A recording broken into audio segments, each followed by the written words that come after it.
Puji Tuhan, kita ketemu lagi di dalam acara ibadah santapan rohani. Kita bersyukur Tuhan masih memberi umur panjang, Tuhan masih memberikan kesehatan, dan masih memberikan kekuatan. Puji Tuhan.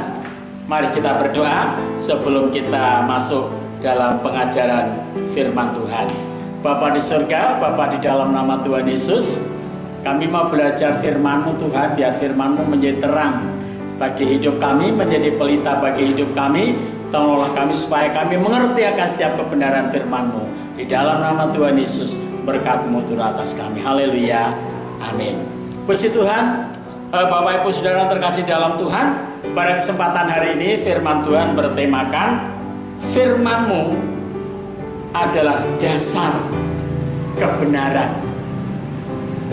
Firman-Mu adalah dasar kebenaran. Kita ambil dalam kitab Mazmur pasal 119 ayat yang ke-160.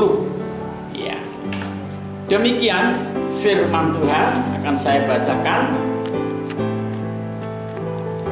Mazmur 119 ayat 160 yang berkata demikian.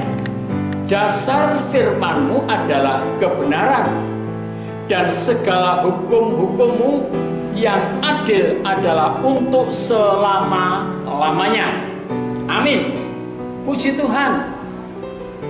Ayat ini ditulis oleh seorang pemazmur. Ya. Masih dalam pemazmur Daud, saudara. Pemazmur Daud. Kenapa Daud yang menulis? Karena Daud adalah orang yang suka kepada firman Tuhan. Alkitab mengatakan dasar firman-Mu adalah kebenaran, dan segala hukum-hukum-Mu yang adil adalah untuk selama-lamanya. Selama pemerintahan Daud, Bapak Ibu Saudara, Alkitab berkata bahwa Daud itu, berapa renungan berapa waktu yang lalu, Daud itu melakukan kehendak Allah sesuai dengan zamannya.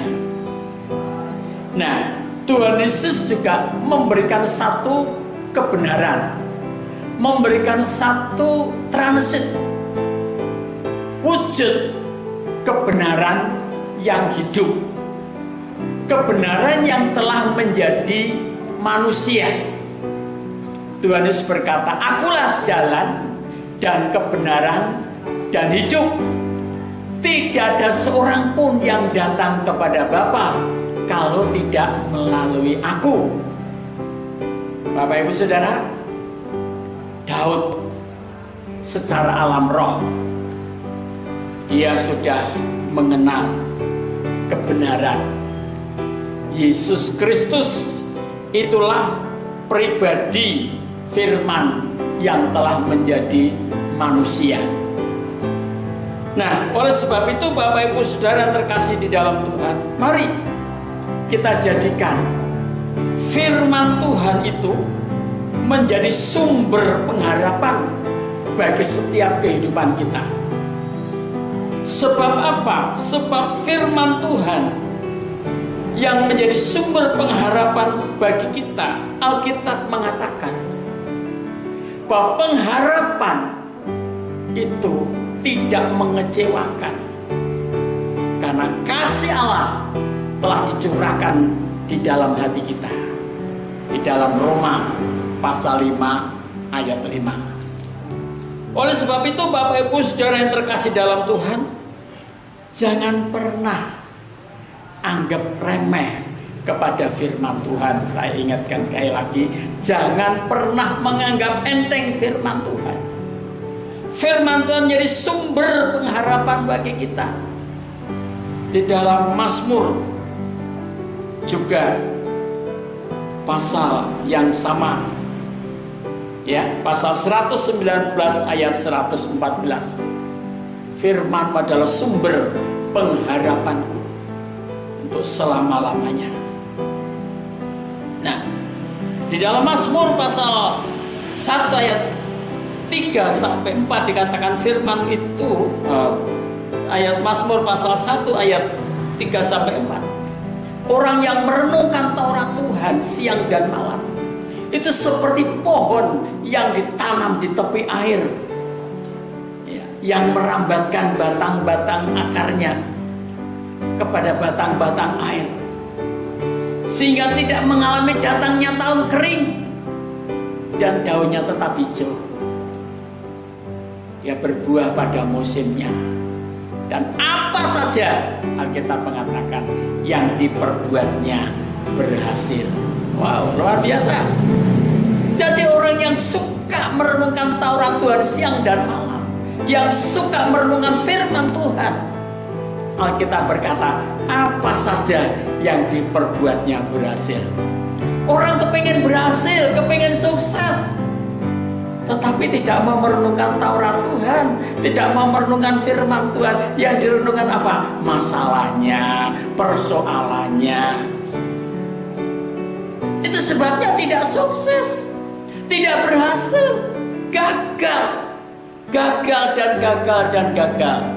Kalau sudah gagal, lalu berdoa, Tuhan, baik, gak apa-apa, tapi cobalah belajar merenungkan Taurat Tuhan. Karena firman Tuhan itu dasar adalah kebenaran. Kebenaran adalah Yesus itu sendiri. Akulah jalan dan kebenaran dan hidup. Kalau Yesus menjadi jalan, kita orang percaya. Kenapa kita tidak menemukan jalan? Pasti itu jalannya yang dicari lain, bukan Yesus. Kalau yang dicari itu Yesus, pasti menemukan jalan. Saya ingatkan sekali lagi, loh, bangsa Israel itu loh saudara, di tengah-tengah laut dia menemukan jalan. Ada tanah kering di tengah-tengah laut. Kenapa? Karena dia percaya. Nah, kenapa kita kadang kalau mengalami jalan buntu? Perlu dipertanyakan, di mana kepercayaannya? Apakah benar-benar kepada Yesus atau kepada yang lain? Nah, jangan-jangan sudah berubah kepercayaannya. Mulutnya berkata Yesus, tapi hatinya tidak berkata Yesus. Lah, ini masalah. Nah, pada hari ini mari kita belajar bersama-sama. Saya tidak lebih dari Bapak Ibu Saudara, kita sama-sama belajar. Tapi yang perlu kita belajar adalah belajar merenungkan Taurat Tuhan siang dan malam. Ya. Yang selanjutnya dikatakan, ya saudara, yang bagian yang ketiga, firman-Mu adalah pelita bagi kakiku dan terang bagi jalanku. Mari kita jadikan firman itu menjadi terang, menjadi pelita dalam perjalanan hidup kita. Ketika firman itu menjadi pelita dalam hidup kita, wow, dunia boleh semakin gelap, dunia boleh semakin kelam. Tapi anak-anak Tuhan semakin terang, semakin terang benderang. Kenapa? Karena firman itu telah mendarah daging, menjadi manusia dan tinggal di antara kita. Yesus berkata, akulah terang dunia. Siapa berjalan di belakang aku tidak akan berjalan di dalam gelap, melainkan akan beroleh terang hidup, bahkan sampai kepada hidup yang kekal. Hidup yang kekal, bukan hanya terang sebentar, tapi terangnya sampai kepada hidup yang kekal. Itu sebabnya ketika Daud berkata, sekalipun aku berjalan dalam lembah kekelaman, aku tidak takut bahaya, karena gadamu dan tongkatmu yang menghibur aku. Itu saudara, kita orang percaya, kita orang beriman, kita benar-benar menjadi orang, menjadi terang. Kita berkata, kamulah terang dunia. Ya, saudara, dalam Matius pasal 5 ayat 13 14, di sana kamulah terang dunia. Izinkan hidup kita menjadi terang bagi mereka, bagi saudara-saudara kita, bagi kekasih-kekasih kita. Yang terakhir, saudara, yang keempat, kita harus menjaga perilaku hidup kita sesuai dengan firman. Ya, ayat Mazmur pasal 19 ayat yang ke-9 berkata, dengan apakah seorang muda mempertahankan kelakuannya bersih? Dengan menjaga sesuai dengan firman. Firman akan menjaga kehidupan kita, untuk kelakuan kita tetap bersih. Bapak Ibu Saudara, apa yang mau kita tinggalkan buat anak cucu kita, buat keluarga kita, buat teman-teman kita, yaitu kelakuan. Apa yang kita lakukan, apa yang kita perbuat, itu akan ditirukan mereka. Kita berbuat baik, kita melakukan yang benar saja, belum tentu mereka menirukan kita yang benar. Apalagi kalau kita tidak melakukan apa yang benar, pastilah mereka tidak akan menirukan kita. Kita tidak berharap untuk mereka menirukan, tetapi setidak-tidaknya kita meninggalkan perilaku yang baik. Ya, kita berkata, kamu memang sudah bersih, karena setiap firman yang keluar dari mulutku. Kita dibersihkan, kita dikuduskan oleh firman. Hidup kita dijaga oleh firman. Ya, kelakuan kita bersih. Dan aku hanya firman yang mampu membersihkan hidup kita. Yohanes pasal 17 ayat 17, Yesus berdoa, ya Bapa, kuduskanlah mereka dalam firman. Firman adalah kebenaran. Mari kita berdoa supaya Tuhan senantiasa menguduskan hati dan pikiran kita. Firman Tuhan, kebenaran Tuhan menjadi sumber pengharapan kita. Haleluya. Terima kasih Tuhan. Kita berdoa bersama-sama. Bapa di surga, Bapa di dalam nama Tuhan Yesus, kami mengucap syukur.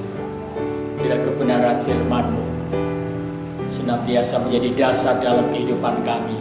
Bahwa firman-Mu, dasar firman-Mu adalah kebenaran. Engkau sendirilah kebenaran itu.